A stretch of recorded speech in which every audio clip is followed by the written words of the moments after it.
E agora o Jornal da Rede Alesp conversa com Ítalo Dutra, que é chefe de educação da Unicef no Brasil. Ele nos fala sobre a Unicef, que disponibiliza podcast para crianças em tempos de coronavírus. Ítalo, seja muito bem-vindo ao Jornal da Rede Alesp desta quinta-feira. Tudo Bom bem? dia, Ítalo, seja bem-vindo. Bom dia, muito obrigado. É um prazer estar aqui e agradeço por me receberem.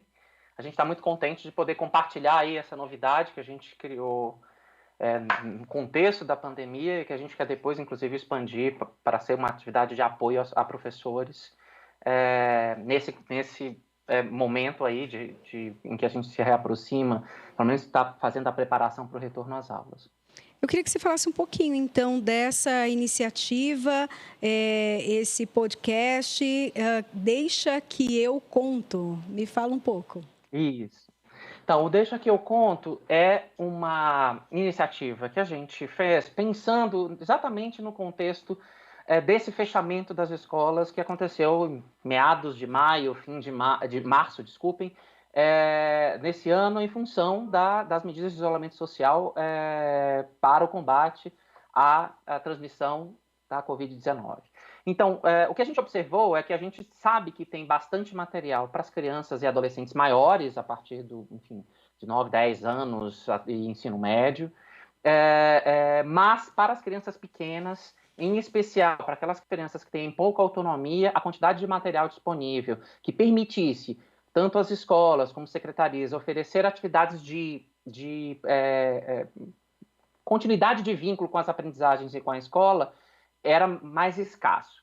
Então, o que a gente decidiu fazer? A gente decidiu ter um foco nas crianças e suas famílias, pensando em contação de histórias, brincadeiras, jogos e músicas que pudessem ajudar tudo isso diretamente conectado com o que está previsto na Base Nacional Comum Curricular para a Educação Infantil, para os anos iniciais do ensino fundamental, até os 7, 8 anos, e pensando em transmitir isso via áudio, para que pudesse ser alcançado usando plataformas digitais, como o Spotify e o YouTube, mas também que a gente possa distribuir, como a gente já começou a fazer, em rádios locais que pudessem atingir crianças e as suas famílias em lugares mais distantes.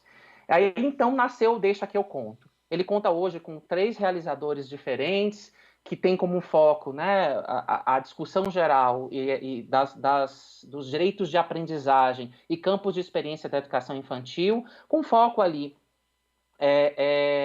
em uma ideia mais nacional, com um foco territorial no semiárido e na Amazônia.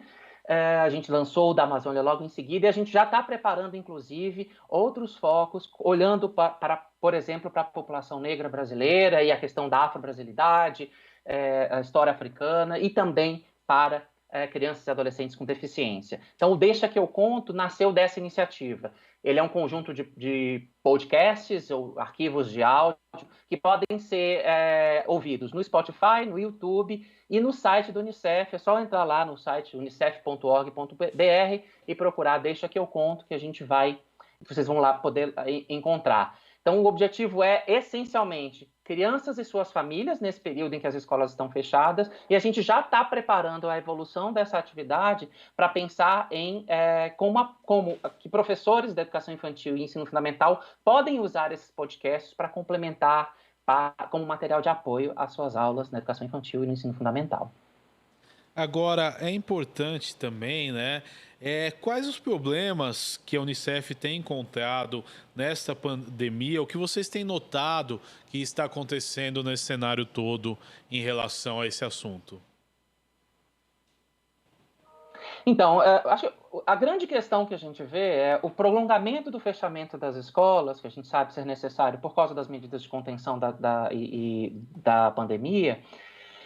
Ele provoca uma série de desafios, né, para as famílias, para as escolas, para as secretarias, mas especialmente para as crianças, que além de um risco maior de romper esse vínculo com a escola, que a gente já está se preparando para entender que isso é uma coisa que a gente vai ter que enfrentar e muito rápido para evitar que essas crianças e adolescentes que estavam matriculadas antes do início, antes do fechamento das escolas, retornem de fato para as escolas, mas também uma série de outras questões que envolvem violência doméstica, saúde mental, e de fato, poder aprender. A grande maioria das atividades que estão sendo disponibilizadas pelas escolas se divide basicamente em atividades que são disponibilizadas por meio digital, plataformas, aplicativos e até mesmo redes sociais, e atividades de material físico que é distribuído na escola em geral para as famílias.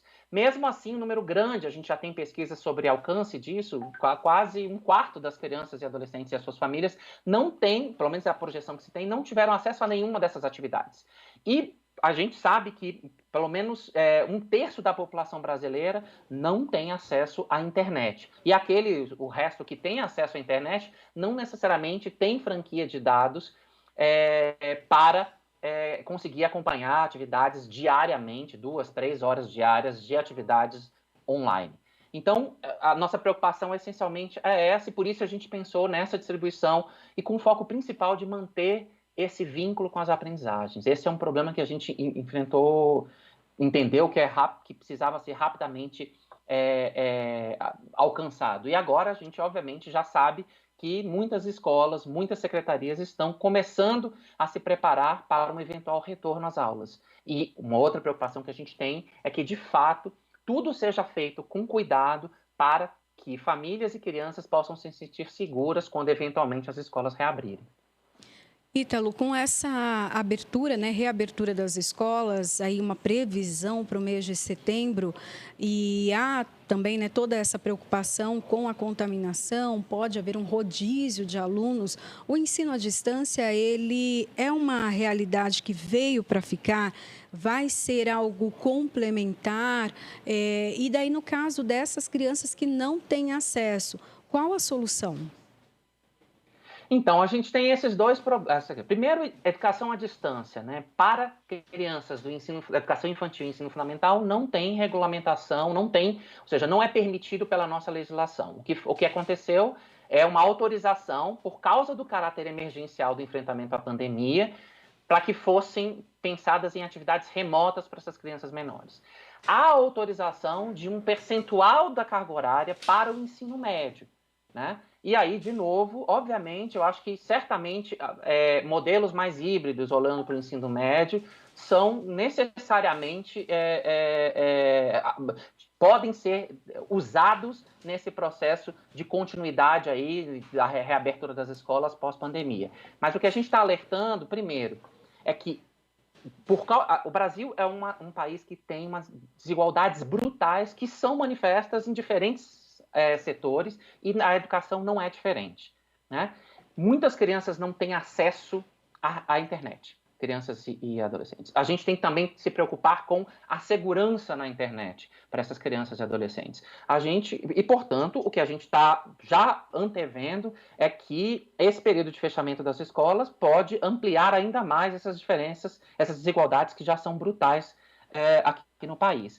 Então, qual é a grande preocupação nesse momento? A preocupação é uma boa preparação para esse retorno, um cuidado com a segurança do ponto de vista sanitário, de saúde, mas também um acolhimento dessas crianças e adolescentes nesse período de retorno, entendendo que muitas delas terão perdido familiares, porque a gente já está com um número muito grande de mortos por causa da pandemia, mais que muitas guerras que a gente viu acontecer no mundo.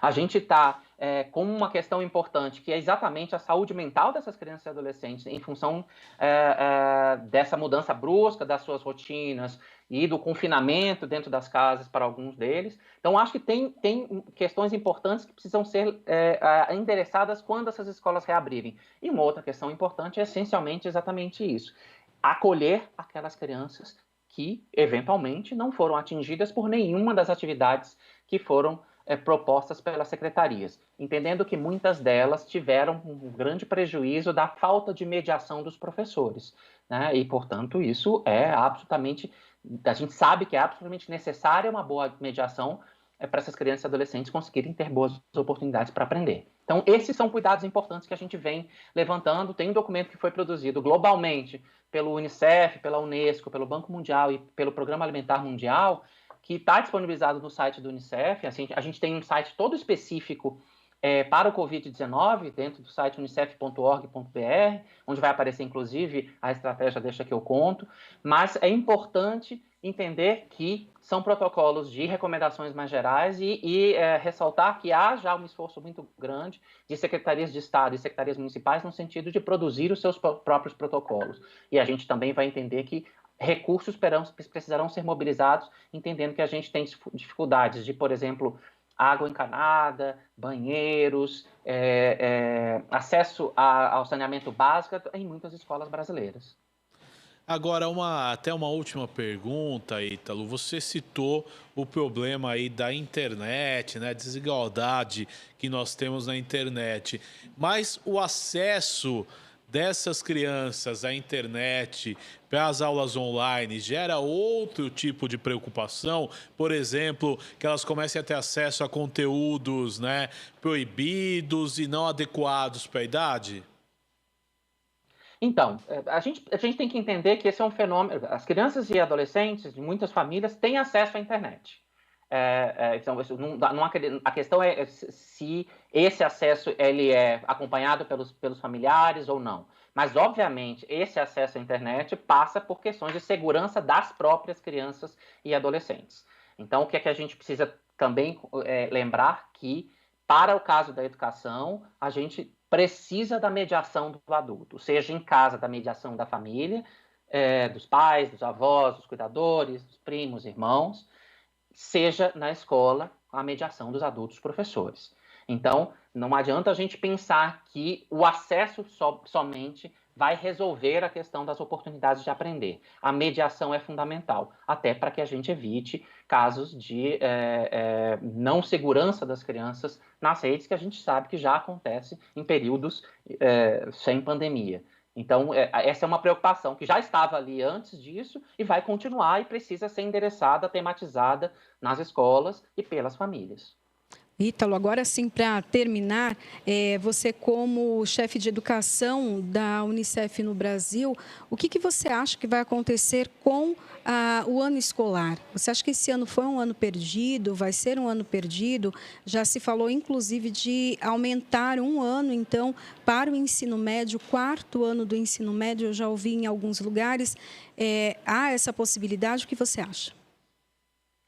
Olha, de novo, nós estamos numa situação de emergência e absolutamente extraordinária em caráter global, como se fosse uma situação de que passam muitas crianças no mundo. Enfim, né? Acho que a gente agora tem uma escala que é global, mas muitas crianças sofrem com esses problemas no Oriente Médio, com as guerras que têm acontecido, com outros surtos epidêmicos que já aconteceram na Ásia, que chegaram na África e no Brasil, a questão das migrações em função desses conflitos territoriais. Então, tem muitas coisas acontecendo. A gente tem, por exemplo, aqui um caso no Brasil, que são os migrantes refugiados venezuelanos que têm entrado no país a partir da fronteira norte do Brasil. Então, essa situação é uma situação que precisa ser endereçada do ponto de vista da garantia do direito das crianças e adolescentes. Há iniciativas no sentido de olhar para a Base Nacional Comum Curricular e entender quais são os focos principais que não podem ser deixados de lado. Existem iniciativas que estão sendo feitas nesse contexto, mas também a gente precisa entender que o principal papel das escolas, no primeiro momento de reabertura, é o acolhimento. Entender o que aconteceu, o que elas conseguiram aprender, como elas podem continuar aprendendo a partir disso. E uma revisão, obviamente, absolutamente necessária dos currículos para entender como isso pode ser acomodado nesse ano e nos próximos anos, entendendo que a gente ainda não tem uma vacina segura disponível para a população global. Mesmo quando essa vacina for produzida, isso vai demorar um pouco até que a população seja imunizada e a gente possa dizer que a gente saiu dessa crise da pandemia. Então, um olhar sobre o acolhimento é importante. Eu acho que a ideia de ano perdido, ela deve ser descartada. A gente precisa garantir oportunidades de aprender para as crianças a todo momento. A gente sabe das dificuldades que isso acontece com as escolas fechadas.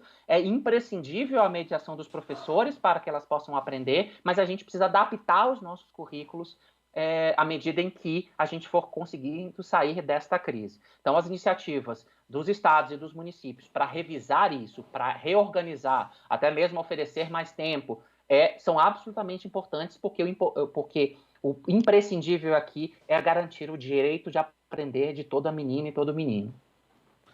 Ítalo, eu quero agradecer mais uma vez a sua participação no nosso jornal. Até uma próxima oportunidade. Valeu. A gente agradece. Até mais. Obrigada, Ítalo.